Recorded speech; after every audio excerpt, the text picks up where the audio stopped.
Pastor John Ahern of All Nations Church. He's a wonderful supporter of Israel and has been for many, many years. Has been standing with the people of Israel, the nation of Israel, and with the Jewish people. So thank you so much for everything you do, Pastor John.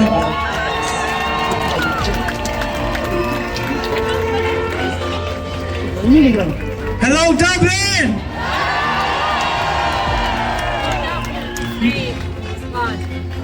Let God arise! Let his enemies be scattered. Why am I here today?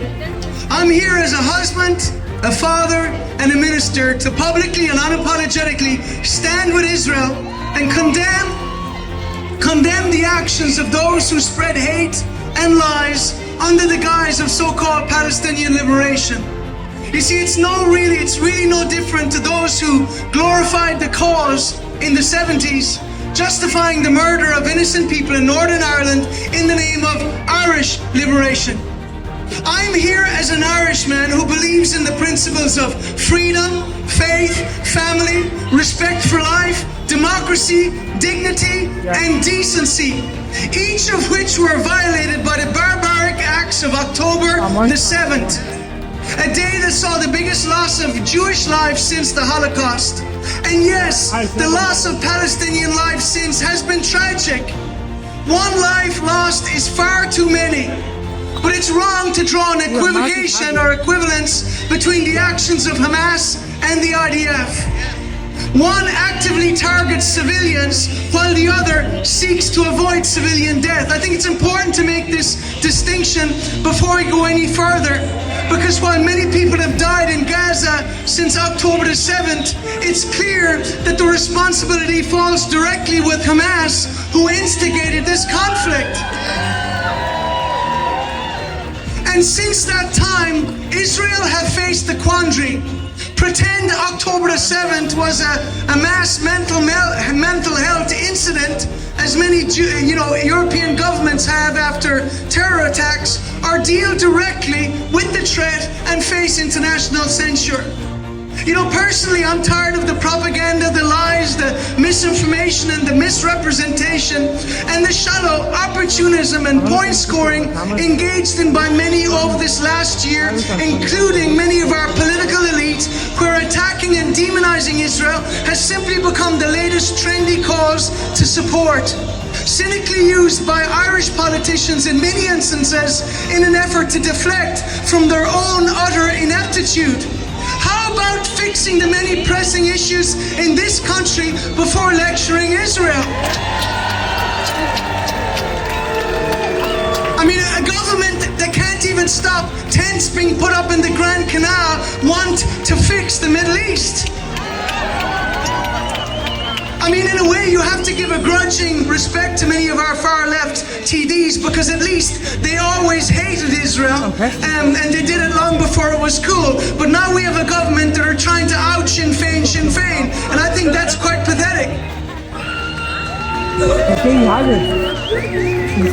I mean, you might think that Israel deserves our support, even from the perspective of diversity, because if nothing else, it's a Western-style democracy surrounded by a literal sea of Muslim nations throughout the Middle East and North Africa, where there's a stifling consensus that Islam is the only answer. Many of these seeking to delegitimize and destroy Israel, and sadly now you can add European nations like Ireland, Spain, and Norway to that list. And that is not exaggeration or hyperbole, because recognizing a Palestinian state only serves to endorse the actions of terrorists. It is a faux compassion requiring no change on the behalf of the perpetrators of these heinous acts.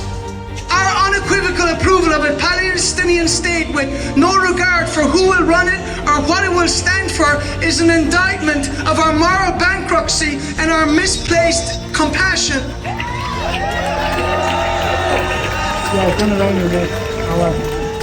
As a Christian, it's clear why I would support Israel. I live by a Jewish book, and I worship a Jewish Savior. Because I love the God of the Bible, it's clear that I would love the people of the Bible. And the Bible commands us to pray for the peace of Jerusalem, and it does.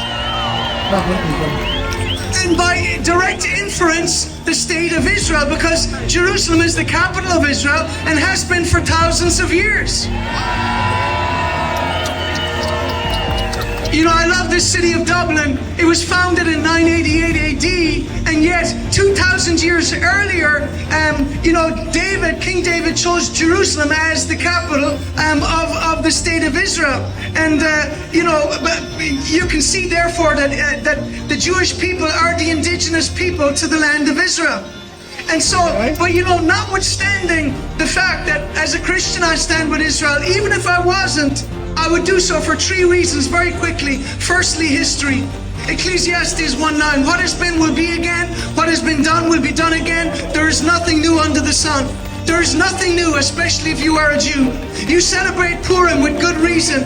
Study history and you will see patterns emerge in the behavior of individuals and nations. And this is why, again, while it's an overused phrase, the one thing we learn from history is we don't learn from history. You know, Nazi Germany is a warning of what happens when you vote for and empower the wrong people. You elect leaders and they lead you and your nation to prosperity or poverty, to success or failure, cooperation or isolation, or as in the case of Nazi Germany, to devastation and destruction. Because when you view many of the German cities after the war, Dresden, Hamburg, Berlin, particularly in colorized videos, to witness the utter misery and devastation would make you weep. People's homes were reduced to dust, ashes and rubble, and yet it was the understandable consequences of the actions of their leaders. And in many ways there are parallels to what we see today in Gaza, because too many times in our generation we look at the what and yet never consider the why. 2006, Gaza elected Hamas, a genocidal Islamic organization whose stated aim and goal is the destruction of Israel. It's in their very charter, and who have been consistent, if nothing, in channeling billions in funds to radicalize and indoctrinate their children into jihad, spending aid not on building infrastructure like schools and roads and hospitals, but rather building hundreds of miles of terror tunnels to kill Israelis and to pay families who succeed in doing so. Is it any surprise, therefore, after the unprovoked attack in October, a blatant declaration of war, that devastation and misery ensued for the people of Gaza? What is it about declaring war that we don't understand? It was the American Civil War General William Sherman who said, "War is hell." And truly, Hamas unleashed hell on the teenage participants of the music festival and the inhabitants of the border towns, where they live streamed the methodical rape, murder, beheading, and kidnapping of people simply because they were Jews. You see, there is a biblical principle. They sow the wind, they reap the whirlwind, Hosea 8 and verse 7. You see, what has been will be again. What has been done will be done again. There is nothing new under the sun. You see, the acts of October the 7th, while cruel and barbaric, were not without precedent. They were not novel acts for those who have studied history and are aware of how jihadis operate. They've been doing it for over 1,000 years. And in light of this, therefore, our willful ignorance of history is unforgivable. You see, the history warns us that we ignore the lessons of history at our peril. Naivety, therefore, is not an option for those who value survival and normality. And this is why Israel have had to build walls and checkpoints, because of the threat of jihad. And surely October the 7th is proof to the world of what would happen if the Israelis didn't have walls to protect them from this so-called resistance. Resistance now rewarded by Ireland, Spain, and Norway. And I think that is, tragic. And, this week to have Hamas sending a message of thanks to our government is shameful. Our government have brought shame on our country. They have brought shame on our country. Because if you have Hamas congratulating and thanking you, you clearly have the wrong policies, and you clearly have the wrong ideas that you are promoting. And so, again, our second Taoiseach gave his condolences to Germany after the death of Hitler. Clearly, Ireland didn't stand on the right side of history then, and we don't stand on it now. You see, history warns us that unless we are vigilant, Old hatreds and prejudices rise early, and sadly it seems that never again is now. You see, respect must go ways. Just give me a few minutes and I'll finish. But respect must go both ways. And this is one thing our nation has not given Israel. I laugh when I hear our Taoiseach pompously talk about how Ireland will have a place at the table with regards to the negotiating peace and the two-stage solution. I mean, the lack of self-awareness is mind-blowing. You know, our state media runs cover for the government, spreading lies about Israel. The Twitter accounts of some of our highest-ranking politicians seem more like parody accounts when it comes to Israel. Many of our political elite have called for the expulsion of the Israeli ambassador, along with platforming people with an irrational hatred for Israel, as seen with the Eurovision. You see, I look at Irish history, the prejudice, the pogroms, the government sympathizing with dictators, and I realize there is nothing new under the sun. You know, the second thing is literacy. Literacy is defined as an ability to read or write, to speak and listen in a way that helps us to communicate effectively and make sense of the world. It means compliance or knowledge in a specified competence or knowledge in a specific area.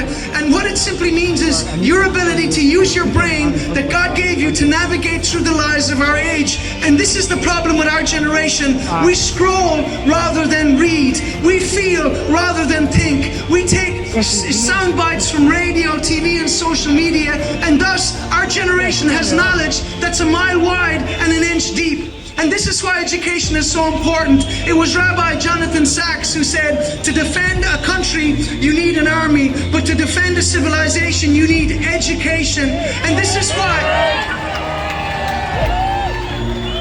why we need to play a part in educating the next generation, because lies and misinformation abound.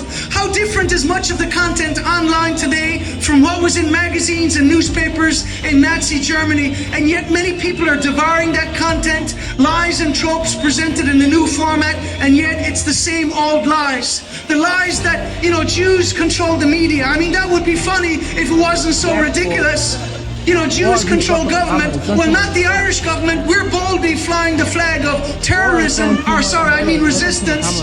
And so, you know, we're seeing in Europe this brooding, irrational, anti-Semitic hate that hasn't been seen since 1930s Germany. And it no longer seems to carry a stigma. Some people now wear it as a badge of honor, expressing hateful views without fear or embarrassment. I mean, just look at Trinity College. I mean, I used to think Trinity was for smart people. And yet, when you hear young people screaming for intifada, I mean, do they know what intifada means? It's about suicide bombing, it's about murder. I mean, speaking of justified resistance and the right to resist, just as the sign goes, rape is not resistance. You know, the very fact that some of us had to consider our safety, and in particular your safety today, is an indication of the toxic environment that has been created. But we concluded this: we live in a free country, and fear and intimidation must never determine our decisions. And so we must stand, we must speak. And this is why literacy is important, because Adolf Hitler said this: he alone who controls the youth gains the future. You see, Hitler Youth had 100,000 members in 1936. You know, in 1933, but 3 years later, every German child over the age of 6 had to join a Nazi youth group. By 1937, membership increased to 5.4 million and became mandatory in 1939. 98% of all kids, over 8 million, and the Nazis prohibited all other youth groups. And you know, and this is the tragedy, is that, you know, we have a generation right now that are being indoctrinated. You know, our premier college decided it's no longer acceptable to do business with Jews simply because they have the audacity to reside in their ancestral homeland. I mean, which of us as Europeans gets to tell Jews where they can and cannot live? Seriously.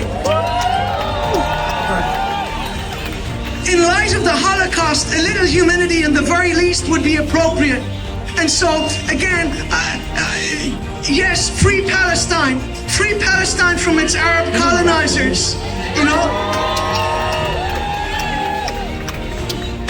or to see Irish schools flying Palestinian flags, to see the INTO, Irish National Teachers Organisation website, essentially engaging in pro-Palestinian activism, teachers for Palestine with their anti-Semitic curriculum going into schools. It's simply an indication of the further politicization of education, at which point, we need to realize education is beginning to morph into indoctrination, where facts become secondary to ideology. And that leads me to the last point. Just give me 2 minutes. 3 reasons why I stand with Israel. The third one is ideology. Firstly, history. Second, literacy. Thirdly, ideology. Look at the ideology behind the BDS movement and Palestinian marches. In many instances, it's a mixture of Marxists, leftists, and Islamists. And if you doubt that, just look at some of the flags that have been flying through European cities. It is shameful to see the flags of terrorist organizations like Al-Qaeda and ISIS and others and Hezbollah flying in European cities. It is shameful.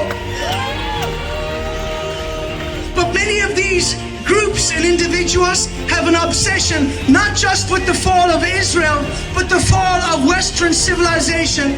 And all of these groups accompanied by a sprinkling of naive, woke liberals who are too blind to see that they are simply useful idiots. And I would simply say to any of these groups like Queers for Palestine or whoever, if you decide to go to Gaza, you better bring a parachute. That's all I can say. But let me say this, if anybody think these marches are simply about Israel, they're deluded. Israel is just at the coalface in the war on the West.